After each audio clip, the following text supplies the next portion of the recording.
Today we read from the book of Titus, chapter 2, verses 6 through 15.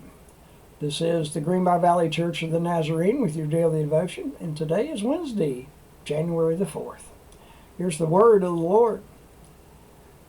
Similarly, encourage the young men to be self-controlled. In everything, set an example by doing what is good. In your teaching, show integrity, seriousness, and soundness of speech that cannot be condemned, so that those who oppose you may be ashamed because they have nothing bad to say about us.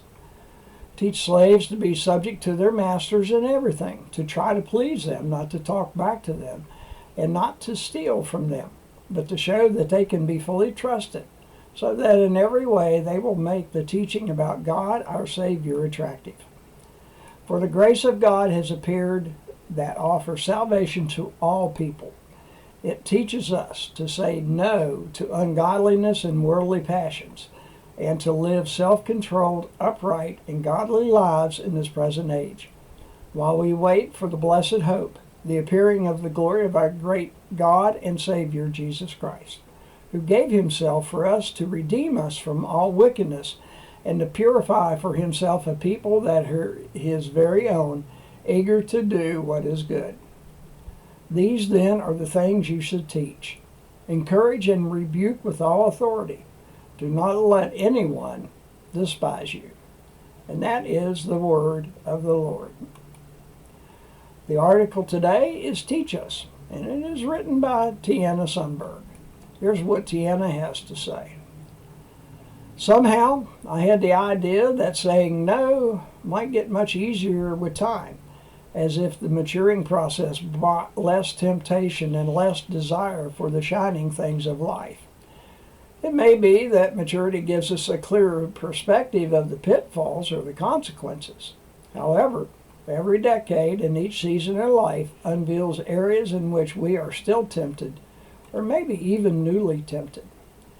Regardless of our age, we need to continually be reminded that God calls us to self-control and to live upright, godly lives.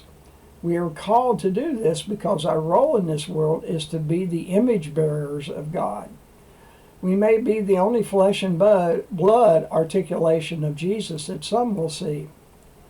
When we live our lives for self without regards for what God calls us to or how God calls us to live, the image we bear is unclear. The verses surrounding Titus 2, verse 12, give us the fuller context.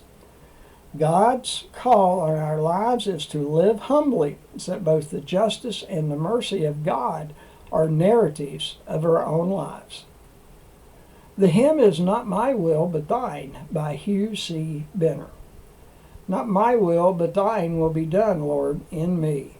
May the Spirit divine fill this being of mine. And from the book of Isaiah chapter 9, verse 2. The people walking in darkness have seen a great light.